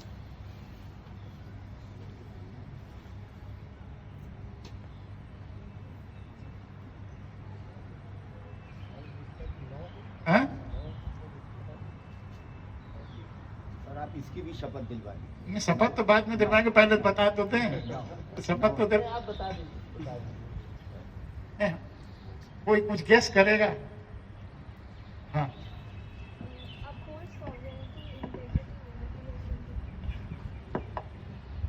वो फंडामेंटल ड्यूटी है, लेकिन फर्स्ट नहीं है, वो भी फर्स्ट नहीं है। इसको तो घुट्टी की तरह से दर्जा एक के पहले जब बच्चा बोलना शुरू करे 2-3 साल का, तो उसे घुट्टी में पिला देना चाहिए कि ये फर्स्ट फंडामेंटल ड्यूटी है। और मैं अमेरिका की यूनिवर्सिटीज में गया, वहां अगर हर क्लास में कॉन्स्टिट्यूशन तो पढ़ाया ही जाता है, क्लास 1 से लेकर PhD तक अलग अलग सिलेबस स्टेटस के हिसाब से। अगर समर कोर्सेज भी कहीं 1.5-2 महीने के हो रहे हैं, तब भी कुछ हिस्सा, कुछ चैप्टर्स कॉन्स्टिट्यूशन के पढ़ाने पड़ते हैं। कॉन्स्टिट्यूशन हर जगह खूब गहराई से लोगों को, क्योंकि सिटीजनशिप या पूरे देश में देश प्रेम की भावना लाने का भी अगर कोई यंत्र है तो कॉन्स्टिट्यूशन है। तो पहला है कि भारत के हर नागरिक को संविधान का पालन करना है और उसके उसका संविधान का सिद्धांतों का और राष्ट्रध्वज राष्ट्रगान का आदर करना।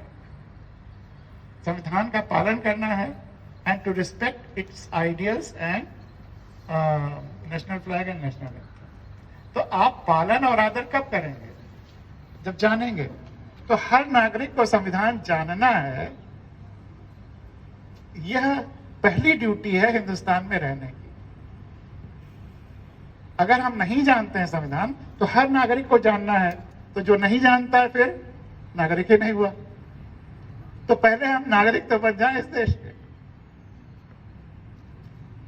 तो आप लोग अपने अपने तरीके से इसको शपथ ले लीजिए कि आप संविधान को जानेंगे और हर नागरिक को जानना है। तो ज्यादा से ज्यादा लोगों को नागरिक बनाएंगे, भीड़ से जनाएंगे। हर नागरिक को संविधान जानना है और जो नहीं जानता है वह नागरिक नहीं है, वो महज भीड़ का हिस्सा है। इसीलिए हमारा लोकतंत्र भीड़ तंत्र में बदल गया है। इसको लोकतंत्र बनाने की जिम्मेदारी हम ही लोगों की है। अच्छा, कोई व्यवस्था क्या लोगों को संविधान बनाने की अब कोशिश करेगी? अगर मैं ये सवाल आपसे पूछूं, कोई व्यवस्था जिसमें तीनों पालिकाएं हैं, न्यायपालिका, कार्यपालिका, विधायिका, क्या वो कोशिश करेंगे कि हर भारत का व्यक्ति संविधान जान जाए? अब वो इतने वेस्टेड इंटरेस्ट पैदा हो गए हैं। अभी आपसे अगर सवाल पूछूं, या पहले ये नरेशन उसके बाद सवाल, कि इस देश या किसी व्यक्ति की जो सबसे महत्वपूर्ण प्रॉपर्टी अगर कोई है, आपके पास सबसे महत्वपूर्ण प्रॉपर्टी, प्रीशियस प्रॉपर्टी कुछ है जिसका आपने नाम भी नहीं सुना है, जो आपके पोजीशन में भी नहीं है, जिसका दस्तावेज भी आपके पास नहीं है, जिसका दस्तावेज भी आप नहीं जानते हैं, आपने नाम नहीं सुना है, तो उस प्रॉपर्टी का इस्तेमाल कौन कर रहा होगा? हैं? जिसको पता हो और जो हथियार ले जाए। पता है, देख रहा है और कुछ नहीं कर रहा, तो इस्तेमाल वही करेगा जो हथियार ले उसको। तो वह सबसे महत्वपूर्ण प्रॉपर्टी क्या है? हम भारत के लोगों की वह सबसे महत्वपूर्ण प्रॉपर्टी है इस देश की मालकियत। हम मालिक हैं, हम भारत के लोग मालिक हैं इस देश के। वह सबसे महत्वपूर्ण प्रॉपर्टी है देश की मालकियत, देश का मालिक, देश की सत्ता।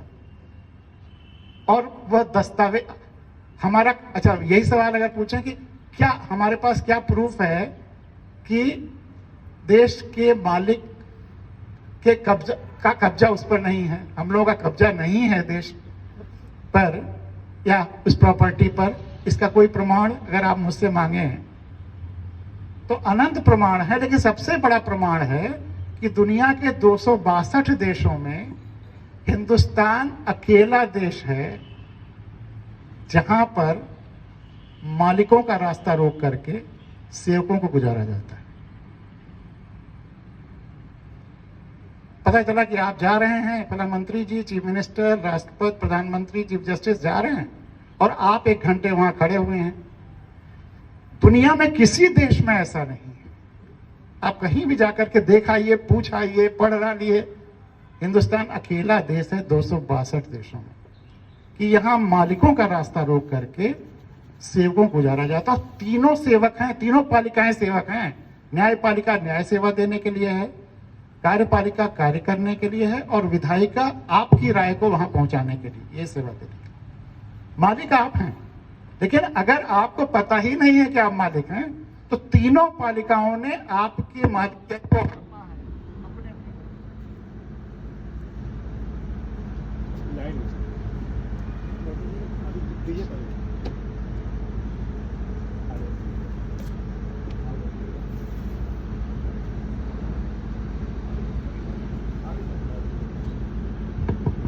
हेलो हेलो, हाँ आ गई। तीनों पालिकाओं ने आपकी ही मालिकियत को हड़पा है और उसका वो उपभोग कर रहे हैं। जिस दिन आप एम्पावर हो जाएंगे, आप जान जाएंगे कि आप मालिक हैं, फिर वहां पर यह नहीं होगा। दूसरे देशों में चाहे प्रधानमंत्री हो चाहे राष्ट्रपति हो, एक गाड़ी की जगह 2 गाड़ी चलेंगे, ये हजारों गाड़ियों का काफिला नहीं चलेगा। अगर उनको बहुत सिक्योरिटी थ्रेट है तो बुलेट प्रूफ गाड़ी से चलेंगे, बहुत और अर्जेंसी है तो भीड़ भाड़ वाले रास्तों से जहां आप जा रहे हैं वो किसी दूसरे रास्ते से उतर जाएंगे। लेकिन आपका रास्ता रोकने का हक किसी सेवक को नहीं है, अनलेस कि कंट्री पर कोई ऐसा खतरा है कि जिसके लिए आर्मी के जवान को पास करना हो। आर्मी के जवान को देश की सुरक्षा के लिए ले जाया जा सकता है, लेकिन ये नहीं कि तीनों पालिकाओं के लोग वीवीआईपी, हिंदुस्तान में 5.5 लाख वीवीआईपी हैं, जबकि दूसरे देशों में कहीं 100, कहीं 50, कहीं 200 होते हैं। और वो वीवीआईपी वो जो उनके आने जाने से रास्ते नहीं रुकेंगे, उनको अपने और सुविधाएं रहेंगी एयरपोर्ट पे और इधर उधर जो। तो ये सबसे बड़ा ट्रेजिक है। और इसमें वो तो जो कर रहे हैं इसको एंजॉयमेंट कर ही रहे हैं, मीडिया भी बहुत बड़ा रोल प्ले कर रही है। कोई प्रधानमंत्री या मुख्यमंत्री शपथ लेता है तो प्रिंट मीडिया और विजुअल मीडिया क्या दिखाती है, एक स्टैंडर्ड लैंग्वेज उनका हो गया है, फला फला का राज तिलक। शपथ क्या लेते हैं वो भी संविधान में लिखा हुआ है कि मैं संविधान और विधि कानून के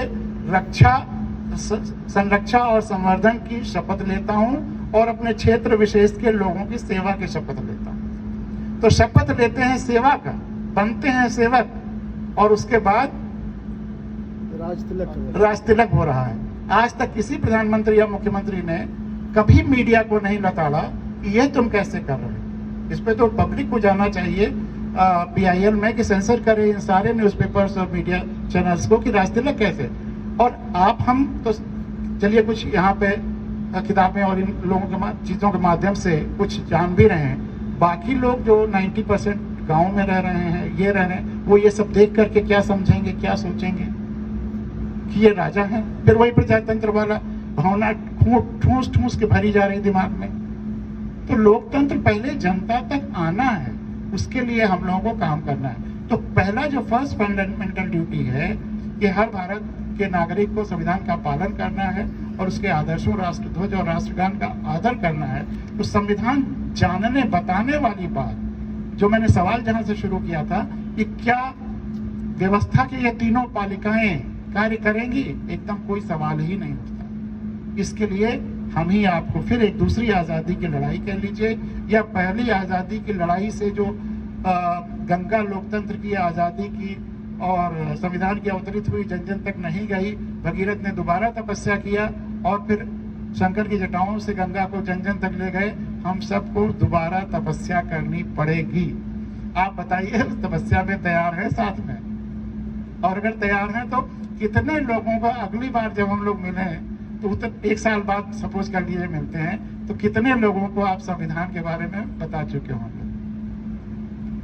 एक स्कूल में मैंने बच्चियों के स्कूल में जब यही सवाल पूछा तो एक लड़की ने खड़े होकर कहा कि सर 1100। आप 50-100 से ज्यादा अभी नहीं सोच पा रहे होंगे। उसने कहा 1100, गोरखपुर में एक बालिका विद्यालय। हमने कहा कैसे बेटा, कैसे 1100 बता लोगी? कहा रोज 3 ही तो हुआ अंकल, 3 लोगों को संविधान के बारे में बताएंगे और इस लोकतंत्र के बारे में बताएंगे, हो जाएगा 1100। तो वो जज्बे की जरूरत है। तो फर्स्ट फंडामेंटल ड्यूटी हमारी यही है कि संविधान का पालन करना है और उसके आदर्शों, राष्ट्रध्वज और राष्ट्रगान का आदर करना है। बाकी समअप कर देंगे अभी। कितना समय और आप दे सकते हैं उतने हिसाब से मैं अपना प्लान कर लूं जो बाकी चीजें बची हुई हैं।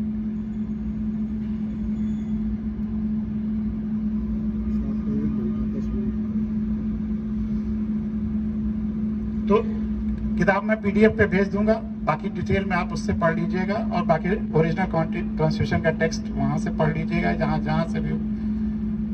तो ये जो मूल कर्तव्य है, फंडामेंटल ड्यूटीज हैं, ये तो हम भारत के लोगों के लिए है, लेकिन सरकारों के लिए भी फंडामेंटल ड्यूटीज हैं, मूल कर्तव्य हैं। वो कहाँ हैं? कौन कह रहा है? Directive principle of state policy. किसी ने कहा बिल्कुल सही है, directive principles of state policy संविधान ने वह सरकारों को कैसे काम करना है उसको भी एन्यूमरेट किया है। लेकिन एक लेकिन है, वो भी आएंगे उस पर। तो जल्दी से हम लोग मूल कर्तव्यों को एन्यूमरेट कर लें। संविधान का पालन करें और उसके आदर्शों, राष्ट्रध्वज और राष्ट्रगान का आदर करें। स्वतंत्रता के लिए हमारे राष्ट्रीय आंदोलन को प्रेरित करने वाले उच्च आदर्शों को हृदय में संजोए रखें और उनका पालन करें। भारत, आप लोगों ने, कई लोगों ने इस पर मेंशन किया था, इसलिए मैं पूरा पढ़ दे रहा हूँ, कई एलिमेंट्स को मेंशन किया था। भारत की प्रभुत्ता, एकता और अखंडता की रक्षा करे और उसे अक्षुण्ण रखे। देश की रक्षा करे और आह्वान किए जाने पर राष्ट्र की सेवा करे। भारत के सभी लोगों में समरसता और समान भ्रातृत्व की भावना का निर्माण करे, जो धर्म, भाषा और प्रदेश या वर्ग पर आधारित सभी भेदभाव से परे हो। ऐसी प्रथाओं का त्याग करे जो स्त्रियों के सम्मान के विरुद्ध है। हमारी सामाजिक संस्कृति की गौरवशाली परंपरा का महत्व समझे और उसका परिरक्षण करे। प्राकृतिक पर्यावरण की, जिसके अंतर्गत वन, झील, नदी और वन्य जीव हैं, रक्षा करे, उनका संवर्धन करे और प्राणी मात्र के प्रति दया भाव रखे। वैज्ञानिक दृष्टिकोण, मानववाद और ज्ञानार्जन तथा सुधार की भावना का विकास करे।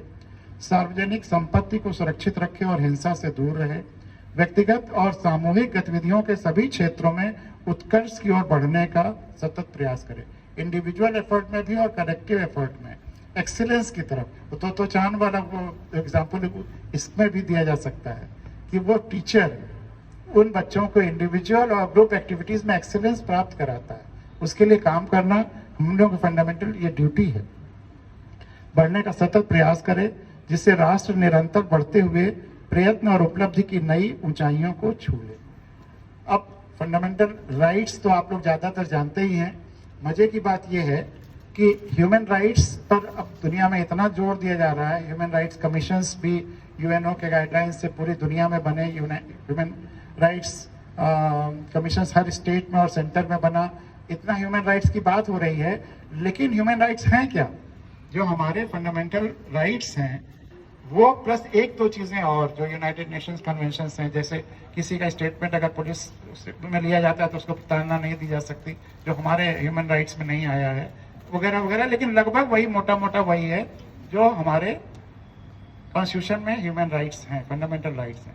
लेकिन अगर कोई व्यक्ति संविधान ही नहीं जानता, राइट्स ही नहीं जानता, तो ह्यूमन राइट कमीशन बना देने से क्या हो जाएगा? व्यक्ति तो तभी तो शिकायत लेके जाएगा जब जाने के हमारे ये राइट था, इसका वायलेशन हुआ। जब हमें अपने राइट पता ही नहीं, तो वायलेशन का भी नहीं पता नहीं है, उसका एहसास ही नहीं होगा तो शिकायत भी नहीं जाए। इसलिए ह्यूमन राइट जितने कमीशंस और एक्ट्स देश में हैं वो केवल कुछ लोगों के, कुछ एनजीओज के खेल के अड्डे हो गए हैं और कुछ रिटायर्ड जजेस के लिए एक पोस्ट रिटायरमेंट के बाद एम्प्लॉयमेंट के साधन हो गए हैं। ह्यूमन राइट कमीशंस और एक्ट्स अभी कुछ नहीं हो रहा है। आरटीआई आया, वो भी काफ़ी डाइल्यूटेड हो गया है और उसमें आप सूचना मांगिए, मिलता ही नहीं है। मैंने 200 आरटीआईज लिखे थे 2015 में। राष्ट्रपति, प्रधानमंत्री, सारे कैबिनेट मिनिस्टर्स, उपराष्ट्रपति, सारे चीफ जस्टिस, सारे गवर्नर्स और सारे चीफ मिनिस्टर्स 7 सवाल पूछे थे। पहला कि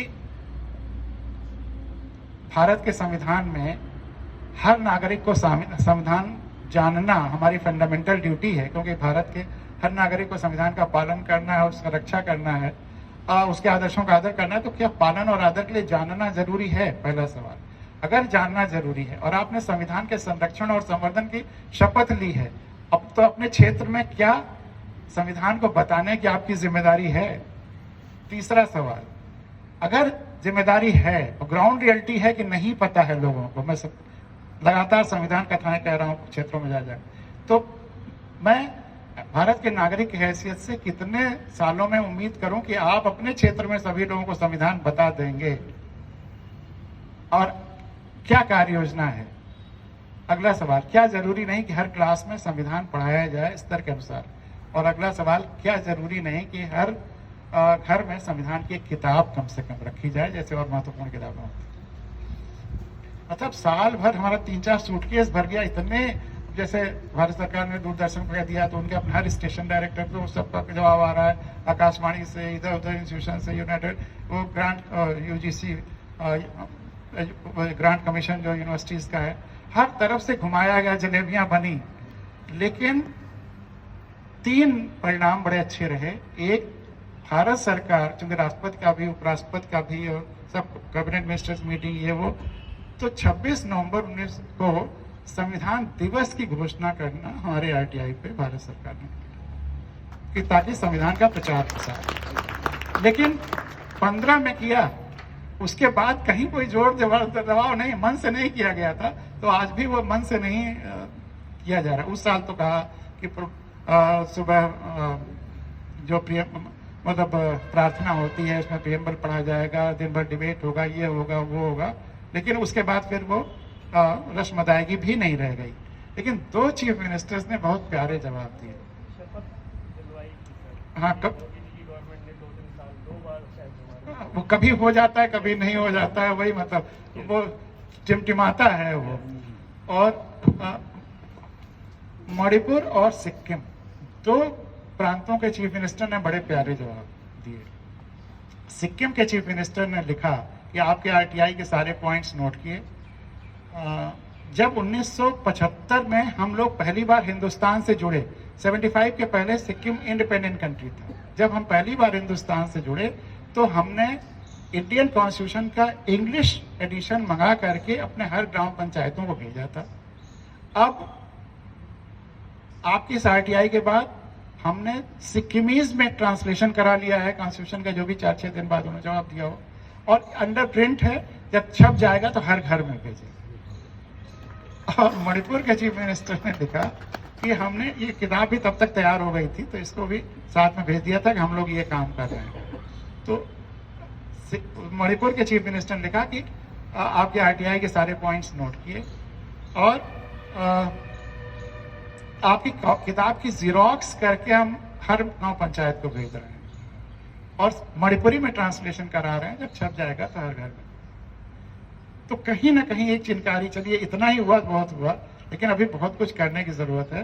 तो वो फंडामेंटल जो राइट्स हैं, जब तक हम वो लोगों को नहीं बता देंगे तब तक मानवाधिकार कमीशन और इससे काम नहीं चलेगा। तो संविधान जानना हर एंगल से जरूरी है, मानवाधिकार आयोगों के एंगल से भी और उसका वायलेशन न हो उसके एंगल से भी। तो ह्यूमन राइट्स तो आप लोग मोस्टली जानते ही हैं, फंडामेंटल राइट्स वो शायद पहली चीज होती है कि आदमी किसी न किसी रूप में देखता है। अब राज्य के नीति निर्देशक तत्व, मैंने कहा कि इसमें जो बेसिक कोर प्रिंसिपल है वो मैं आपको पढ़ता हूं, बाकी उसकी कोरोलरीज हैं। राज्य ऐसी सामाजिक व्यवस्था की जिसमें सामाजिक, आर्थिक और राजनीतिक राष्ट्रीय न्याय, जिसका इंडिकेशन प्रियम्बल में है, जीवन की सभी संस्थाओं को अनुप्राणित करे, भरसक प्रभावी रूप से स्थापना और संरक्षण करके लोक कल्याण की अभिवृद्धि का प्रयास करे। यह पहला है कि लोक कल्याण की अभिवृद्धि। और दूसरा प्रिंसिपल है राज्य विशिष्टतया आय की असमानताओं को कम करने का प्रयास करेगा। इनकम टैक्स उसी प्रिंसिपल पे लगता है। लेकिन जो भी इस देश की संसाधन हैं सब हम भारत के लोगों की हैं और हम भारत के लोगों की इच्छा के अनुसार होना चाहिए, न कि किसी की मनमानी, मनमौजी या जबरदस्ती किसी के वीवीआईपी अपने इस्तेमाल के लिए हो। राज्य विशिष्टतया आय की असमानताओं को कम करने का प्रयास करेगा और न केवल व्यक्तियों के बीच बल्कि विभिन्न क्षेत्रों में रहने वाले और विभिन्न व्यवसायों में लगे लोगों के समूह के बीच में भी प्रतिष्ठा, सुविधाओं और अवसरों की असमानता समाप्त करने का प्रयास करें। तो बेसिक ये प्रिंसिपल्स है। इसके एलिब्रेशन में है पुरुष और स्त्री सभी नागरिकों को समान रूप से जीविका के पर्याप्त साधन, समुदाय के भौतिक संसाधनों का स्वामित्व और नियंत्रण इस प्रकार बटा हो कि सामूहिक हित का सर्वोत्तम रूप से साधन हो, आर्थिक व्यवस्था इस प्रकार चले। इसका 70 सालों में लगातार वायलेशन हुआ है कि आर्थिक व्यवस्था इस प्रकार चले जिससे धन और उत्पादन साधनों का सर्वसाधारण के लिए अहितकारी संकेंद्रण न हो। आज हालत यह है कि 1% के हाथों में 75% का संसाधन आ गया है। तो वो लगातार वायलेशन हो रहा है। लेकिन पुरुषों और स्त्रियों दोनों का समान कार्य के लिए समान वेतन हो, बालकों को शिक्षा के लिए है, समान न्याय और निःशुल्क विधिक सहायता है, ग्राम पंचायतों का गठन। पहले 73वें संविधान संशोधन के पहले गांव पंचायत सरकारों का स्तर नहीं मिला था। इस पे गांधी जी को जब पहला, वो जीवित थे जब 48 में डेथ हुई और 47 में जब पहला ड्राफ्ट बन के तैयार हुआ और गांधी जी को दिखाने गए तो उन्होंने फेंक दिया कि इसमें गांव पंचायतों के लिए तो कुछ है ही नहीं और मेरा ग्राम स्वराज्य ही तो उद्देश्य था। तो लोगों ने उस समय समझाया कि अभी जो गाँव की स्थिति है, बहुत लोगों का वहाँ पे मतलब सब लोग दबंग हैं और वो जबरदस्ती वहाँ प्रधान बन जाएंगे, जाति धर्म का इतना विभेद है, कुछ लोग का दबाव ज़्यादा है, तो इसको थोड़ी शिक्षा और समानता आ जाए तब बाद में लाएंगे। तो यहाँ पे शामिल कर लिया गया और फिर 93 में जा करके 73वां संविधान संशोधन और 74वां आया, लेकिन मूल वहीं पे डाल दिया गया था। और कर्मकारों के लिए निर्वाह मजदूरी, कर्मकारों का प्रबंधन में भागीदारी वगैरह वगैरह सारी चीज़ें शामिल हैं। लेकिन मैंने कहा एक बहुत बड़ा लेकिन है, वो लेकिन ये है कि अगर कोई सरकार, एक चीज़ और कि जो भी सरकार होती है वो हम लोगों की सरकार होती है, किसी व्यक्ति या पार्टी की सरकार नहीं होती। लेकिन अखबार यही दिखाते हैं कि इस पार्टी की सरकार या इस व्यक्ति की सरकार, वो केवल प्रतिनिधि है, हमारा नौकर है, सेवक है। सरकार हमेशा लोगों की होती है। वो भावना तभी आएगी जबकि सब लोग संविधान जान जाएंगे, उसको आत्मसात कर लेंगे। तो अगर सरकार जो जनता की सरकार ही है वह इन चीजों के लिए काम ना करे, कंसंट्रेशन ऑफ वेल्थ कुछ हाथों में बढ़ता चला जाए, लोक कल्याण की अभिवृद्धि ना हो, तब भी शुरुआत में ही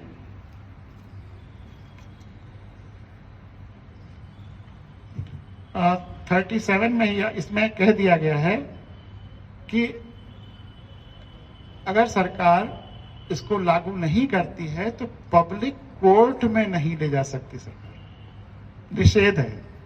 आप सुप्रीम कोर्ट या हाई कोर्ट नहीं जा सकते हैं कि यह सरकार ये संविधान के नीति निर्देशक तत्वों के अनुसार काम नहीं कर रही। क्या मंशा रही होगी, क्यों ऐसा रखा होगा? सर उस समय इतने रिसोर्सेज नहीं थे कि इसको जस्टिशिएबल किया जा सके। Unlike fundamental rights which have always been justiciable, मतलब subject to challenge in the court in case of violation, ये नाम ही दिया है डीपीएसपी। स्टेट पॉलिसी के डायरेक्टिव प्रिंसिपल्स हैं, they are not mandatory, they are directory. अगर यही नहीं लिखा होता तो ये मैंडेटरी हो जाता, तो मैंडेटरी। तो इसका डायरेक्टिव तो है, मतलब ये तो संविधान ने डायरेक्शन दिया, डायरेक्टिव प्रिंसिपल्स है, हम लोग लेकिन मैंडेटरी नहीं बनाया, ये अलग से लिख करके। हम लोग आपकी बात सही, बिल्कुल इतने मैच्योर्ड या फाइनेंशियली या इतने रिसोर्सफुल नहीं थे कि इसको एज ए मैंडेटरी हो। ये भी एक कारण है, लेकिन और एक चीज है, इसमें कुछ ऐसी चीजें हैं हमारे जो लेडीज हैं सबको दूर जाना होता है। हाँ, उन लेडीज को मैं रिक्वेस्ट कर लूंगा 5 मिनट दे देंगे वो लोग, 5 मिनट दे देंगे आप लोग। इसमें पहला तो ये कि कुछ चीजें हैं जो उस समय हो ही नहीं सकती थी, जैसे ग्राम पंचायतों वाला। दूसरा, कॉमन सिविल कोड के लिए कोशिश किया जाएगा, यह भी इसमें है। उस समय देश की ऐसी स्थिति, शिक्षा वगैरह नहीं थी कि कॉमन सिविल कोड की बात करें, और ज़्यादा जरूरी मुद्दे हैं। तो बहुत सारे उलझनों को वो न्यायालय में खींचना शुरू ना हो जाए, इसलिए भी इसको पोस्टपोन किया गया। लेकिन उनकी जो मंशा थी कि लोग इतने जागरूक हो जाएंगे और लोग खुद ऐसी सरकारें चुनेंगे कि जो इन डायरेक्टिव प्रिंसिपल्स के हिसाब से चलें, और जो सरकारें डायरेक्टिव प्रिंसिपल्स के अनुसार नहीं चलेंगी, जनता उनको अगले चुनाव में साफ कर देगी। ये वोट देने का एक मुख्य मुद्दा होगा कि आप डायरेक्टिव प्रिंसिपल्स के हिसाब से काम करेंगे कि नहीं। तो इसी के साथ 2 बहुत जरूरी चीजें कहना है, 2-2, 4-4 मिनट में उसको कह के बात खत्म करूंगा, क्योंकि संविधान की कथाएं तो जब गांव में होती है 3-3, 4-4, 5-5 घंटे के लगातार, तो लोग रोने लगते हैं भर और गांव बदलने लगता है। फिर वहां कोई खराब आदमी नहीं जीतता गांव पंचायतों के चुनाव में, 200 से ज्यादा ऐसे गांव में परिवर्तन आ चुके हैं। लेकिन समय की सीमा तो होती है। 2 चीजें जानना जरूरी है। एक लोक कथा, जैसे शुरू में ही खुली आंखों वाले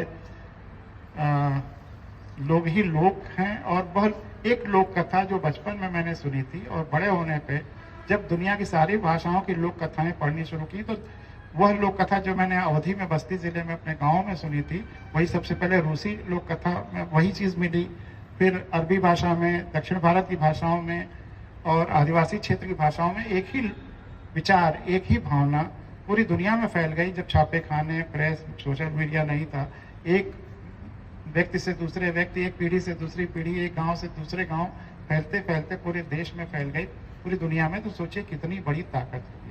और वो लोक कथा इसलिए संक्षेप में इशारा करना आपके लिए जरूरी है कि वह लोकतंत्र की माँ है। वो कहानी जब दुनिया में तानाशाहियां थी, कबीलाई था, सब कुछ था, तब भी उस कहानी ने लोकतंत्र के बीज अपने अंदर छिपा के रखे। कहानी बहुत छोटी सी है, 2-3 मिनट में। जैसा मैंने अपने गांव में सुना, 2 चिड़िया थी, तोता मैना। आपने सुना होगा, केवल मुझे इशारा करना। बहुत भूखे थे, बहुत ढूंढने पर उन्हें एक दाल का दाना मिलता है। सोचते हैं कि इसको आधा आधा बांट लें। आधा आधा बांटने के लिए खूंटे में रगड़ते हैं। रगड़ने से वो 2 हिस्सों में टूट तो जाता है, लेकिन आधा हिस्सा जो बाहर था मैना लेके उड़ जाती है, आधा उसमें फंस गया था, कोई सुराख वगैरह रहा होगा। जब तोता अपना नहीं निकाल पाता तो बढ़ई के पास जाता है। बढ़ई खूंटा चीरो, खूंटे में दाल बा, का खाई, का पी, का ले, परदेश जाए, उससे रिक्वेस्ट करता है। वो उसको डांटता है, तोते तुम्हारे छोटे से दाल के दाने के लिए हम खूंटा क्यों चीरें। राजा के पास शिकायत लेके जाता है। राजा बढ़ई डांटो, बढ़ई ना, पूरी बात बताता है। राजा भी डांटता है, तुम्हारे छोटे से दाल के दाने के लिए बढ़ई क्यों डांटे। रानी के पास जाता है। रानी रानी राजा छोड़ो, रानी भी डांटती है। सांप के पास जाता है, पूरी चेन चलती है। रानी डसो, सांप भी डांटता है। लाठी के पास जाता है, सांप मारो, लाठी भी डांटता है। आग के पास जाता है, लाठी जलाओ, आग भी डांटता है। नदी के पास जाता है, आग बुझाओ, नदी भी डांटती है। हाथी के पास जाता है, नदी सोखो या नदी पी लो अपने सूंड से, वो भी डांटता है। जब सबसे निराश हो जाता है, वो रोता हुआ जा रहा है, उसका रोना एक चींटी सुनती है और चींटी आकर उससे उसके रोने का कारण पूछती है। जब पूरी बात तोता बताता है तो चींटी कहती चलो मेरे वश में जितना है उतना मैं करूंगी। और चींटी के वश में क्या है, रेंगना। तो रेंगते हुए हाथी के सूंड में घुसने लगती है। आपने सुना होगा, ज्यादातर लोगों ने सुना होगा। तब जब हाथी के सूंड में घुसने लगती तो हाथी कहता है, जैसा मैंने अपने गांव में सुना, कि सूंड में घुसो उसो मत कोई, हम तो नदी सोखब लोए। और जब हाथी नदी सोखने जाता है तो नदी आग बुझाने को, आग लाठी जलाने को, लाठी सांप मारने को, सांप रानी डसने को, रानी राजा छोड़ने को, और राजा बढ़ई डांटने को तैयार हो जाता है। उसको दाल का दाना मिल जाता है। अब इस पूरी कहानी में आप बताइए सबसे शक्तिशाली कौन है? चींटी है सर। और जब प्राइमरी स्कूल के बच्चों को छोटे छोटे यही बात पूछता हूँ, जोर से चिल्लाते हैं चींटी, तो कितना मजा आता है। तो और चींटी अपने किस गुण के कारण सब पर भारी है? और नहीं, काम तो उसका काम क्यों, वो तो व्यवस्था का काम था, राजा का काम था कि सबका पेट भरे, उसका काम थोड़ा था। वो असंवेदना के कारण। बिल्कुल, एक बार ताली बजाइए आपके सही उत्तर। आप उस सबके पास जिसका काम था उसके पास बिगड़ाते हुए गया काम था, या जिसके पास उसने सोचा कि इससे हो जाएगा काम, राजा को जो प्रभावित कर देगा, रानी के पास, लेकिन किसी ने उसके लिए कुछ नहीं किया।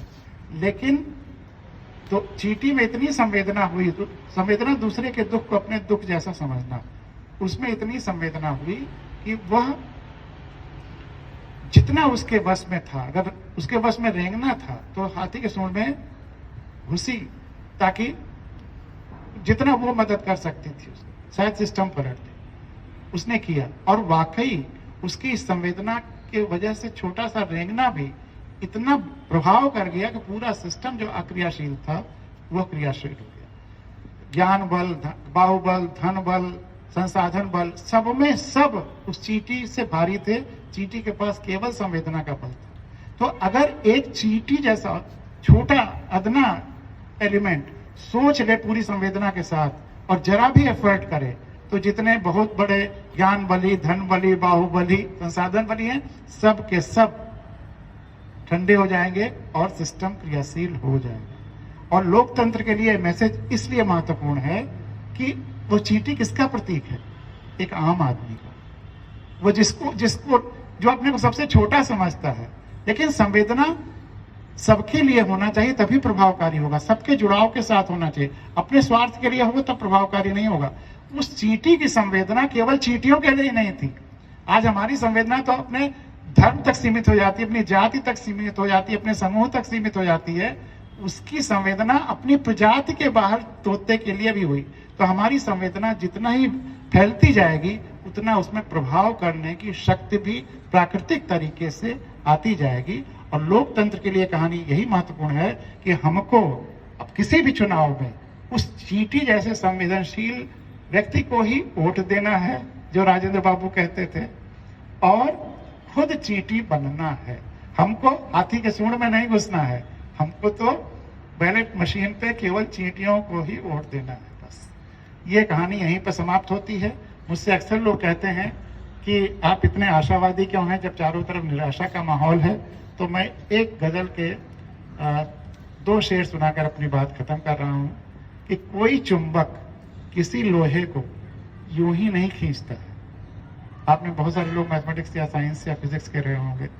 कोई चुंबक किसी लोहे को यूं ही नहीं खींचता है, पहले वो उसे चुंबक बनाता है फिर खींचता है। पहले मैग्नेटाइज करता है फिर खींचता है। तो अब ये संविधान का मैग्नेटिज्म देखें कि उन स्वतंत्रता सेनानियों का मैग्नेटिज्म देखें कि आप डिफेंस वालों का मैग्नेटिज्म देखें कि निलेश जी का मैग्नेटिज्म देखें, लेकिन कोई चुंबक या आप सबका मैग्नेटिज्म देखें, कोई चुंबक किसी लोहे को यूं ही नहीं खींचता है, पहले वो उसे चुंबक बनाता है फिर खींचता है। और अगला मुद्दे का शेर जिसके बाद ये बात खत्म होगी कि हमारी व्यवस्था, हमारा जनतंत्र बहुत कुछ हैंडपंप की तरह होता है। आपने हैंडपंप लगाया होगा या लगवाया होगा। किसी देश में संविधान लागू कर जनतंत्र स्थापित कर देना और जमीन पे बोरिंग करके हैंडपंप लगा देना, एक जैसी प्रक्रियाएं हैं, एक जैसा फेनोमेना है, जमीन से जुड़ने की प्रक्रिया। लेकिन जब हैंडपंप आप लगाते हैं तो सबसे पहले ऊपर से पानी डालते हैं, नीचे चलाते जाते हैं, सबसे पहले गंदा मटमैला पानी निकलता है, फिर साफ पानी निकलता है। तो हमारी व्यवस्था, हमारा जनतंत्र बहुत कुछ हैंडपंप की तरह होता है। पहले गंदा मटमैला फिर साफ पानी निकलता आता है। तो अब साफ पानी आने का समय अगले 10-15 साल में, 20 साल में, जैसे ही पूरे देश के लोग संविधान जान लेंगे, साफ पानी निकलने लगेगा। बस उसी के लिए हम लोगों को कोशिश करनी है, प्रयास करना है, जुगनुओं को मिलजुल कर ढूंढ जोड़ कर सूरज बनाना है।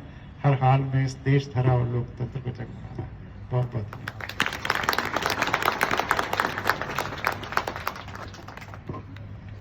और जिनको मैंने थोड़ी देर और रोका वो उससे क्षमा याचना भी, लेकिन बहुत जरूरी बातचीत। अभी 5 मिनट और रुकना पड़ेगा आप सभी को। मंजूर है?